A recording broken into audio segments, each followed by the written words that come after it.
நெல்லை மண்ணின் மைந்தனாக தென் மாவட்டங்களில் தனக்கென ஒரு அரசியல் அடையாளத்தை உருவாக்கி முத்திரை பதித்த நைனா நாகேந்திரன் இன்று பாஜகவின் தமிழக முகமாக விருதுநகர் மாவட்டம் சாத்தூர் சட்டமன்ற தொகுதியில் களம் காண்கிறார். ஒரு காலத்தில் ஜெயலலிதாவின் அமைச்சரவையில் மிகவும் செல்வாக்குமிக்க அமைச்சராக வலம் வந்தவர் இன்று பாஜகவின் மாநில தலைவராக சாத்தூர் மண்ணில் தன்னுடைய அரசியல் வாழ்வின் அடுத்த கட்டத்தை சந்திக்கிறார்.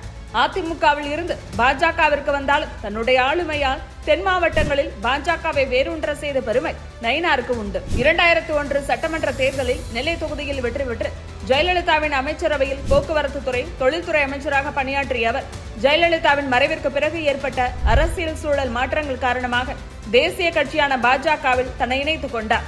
2017 பாஜகவில் இணைந்த நைனா நாகேந்திரனின் பயணம் ஒரு புதிய அத்தியாயத்தை தொடங்கியது. சாதாரண உறுப்பினராக இணைந்த குறுகிய காலத்திலேயே தன்னுடைய அபாரமான அனுபவத்தாலும் ஆளுமையாலும் தேசிய தலைவர்களின் நன்மதிப்பை பெற்றார். குறிப்பாக 2021 சட்டமன்ற தேர்தலில் நெல்லையில் பாஜக சார்பில் களம் கண்டு வெற்றி பெற்றதோடு சட்டமன்ற குழு தலைவராகவும் பொறுப்பேற்று டெல்லி மேலிடத்தின் அசைக்க முடியாத நம்பிக்கைக்குரியவராக மாறினார். பிரதமர் நரேந்திர மோடி மற்றும் அமித்ஷா போன்ற தேசிய தலைவர்கள் தமிழக விவகாரங்களில் நயினாரின் ஆலோசனைகளுக்கு பெரும் முக்கியத்துவம் அளிக்கும் அளவுக்கு அவருடைய செல்வாக்கு உயர்ந்தது.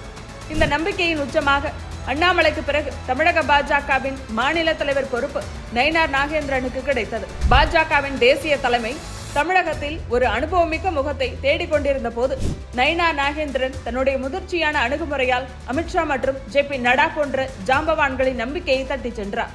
மாநில தலைவராக பொறுப்பேற்றது முதல் தமிழகம் தழுவிய அளவில் மேற்கொண்ட நடைபயணங்கள் மற்றும் போராட்டங்கள் தொண்டர்கள் மத்தியில் ஒரு புதிய உத்வேகத்தை கொடுத்தன.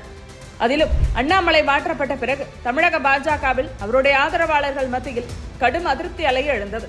சமூக வலைதளங்களில் மட்டுமின்றி களத்திலும் நேரடியாகவும் பலரும் எதிர்ப்பு குரல் கொடுக்க தொடங்கினர்.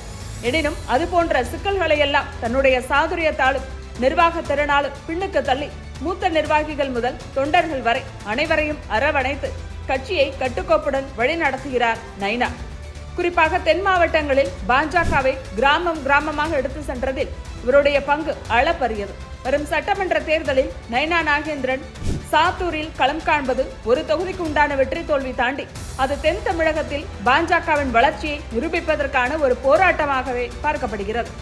கடந்த 1962க்கு பிறகு நெல்லை தொகுதியில் ஒருமுறை வெற்றி பெற்ற யாரும் அடுத்த தேர்தலில் ஜெயித்ததாக சரித்திரம் கிடையாது.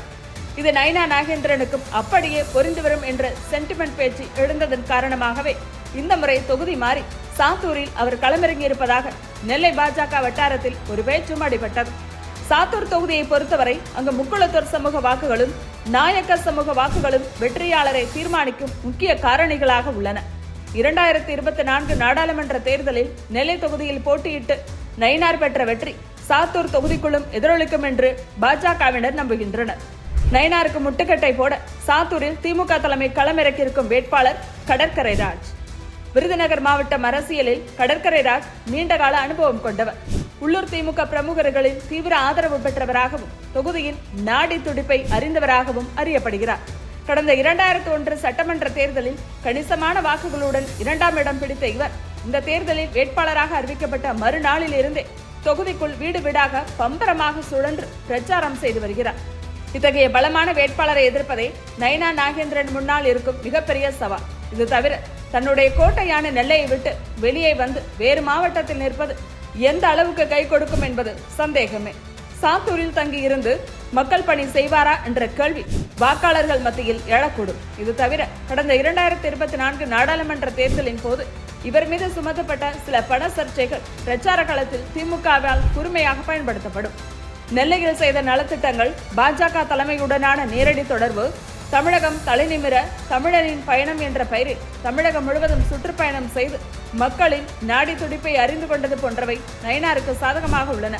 தொடர்ந்து திமுக ஆட்சியில் நிலவும் சட்டம் ஒழுங்கு பிரச்சனைகளுக்கு எதிராக குரல் கொடுத்து வரும் நைனா இந்த தேர்தலில் குறிப்பாக தன்னுடைய தொகுதியில் அதை ஒரு முக்கிய ஆயுதமாக பயன்படுத்துவார். சாத்தூரில் உள்ள 291 வாக்குச்சாவடிகளிலும் பாஜக சார்பில் பூத் கமிட்டிகள் அமைக்கப்பட்டிருப்பது நயினாருக்கு கூடுதல் பிளஸ். அதிமுக பாஜக கூட்டணியில் இடம்பெற்றுள்ள அமமுகவிற்கும் சாத்தூர் தொகுதியில் தனிப்பட்ட செல்வாக்கு உள்ளது. இது முக்குளத்தூர் வாக்குகளை கவர பெரிதும் உதவும். இது தவிர சாத்தூர் தொகுதியில் வாழ்வாதாரமான பட்டாசு தொழிலில் ஏற்படும் நெருக்கடிகளுக்கான தீர்வுகளையும் அவர் பிரச்சாரத்தில் முன்வைக்கிறார். நயனா நாகேந்திரன் சாத்தூரில் வெற்றி பெறுவது அது தென் தமிழகத்தில் பாஜக ஆழமாக காலூன்றவும் சட்டமன்றத்திற்குள் பாஜகவின் குரலை அழுத்தமாக ஒலிக்கச் செய்யவும் முக்கியம். நயினார் போன்ற ஒரு அனுபவம் வாய்ந்த சீனியர் வெற்றி பெறுவது அந்த கட்சிக்கு மிக அவசியம். அதனால்தான் நெல்லையை தற்காலிகமாக பின்னுக்கு தள்ளிவிட்டு சாத்தூர் மண்ணில் முகாமிட்டு இருக்கிறார் நயினார். அரசியல் வாழ்வில் எத்தனையோ ஏற்ற இறக்கங்களை கண்ட நயினார் சாத்தூர் மண்ணில் புதிய வரலாறு படைப்பாரா? மே 4 அன்று தேர்தல் முடிவுகள் வரும்போது சாத்தூர் மக்கள் யாருக்காக பட்டாசு வெடிக்கப் போகிறார்கள் என்பது தெரிந்துவிடும்.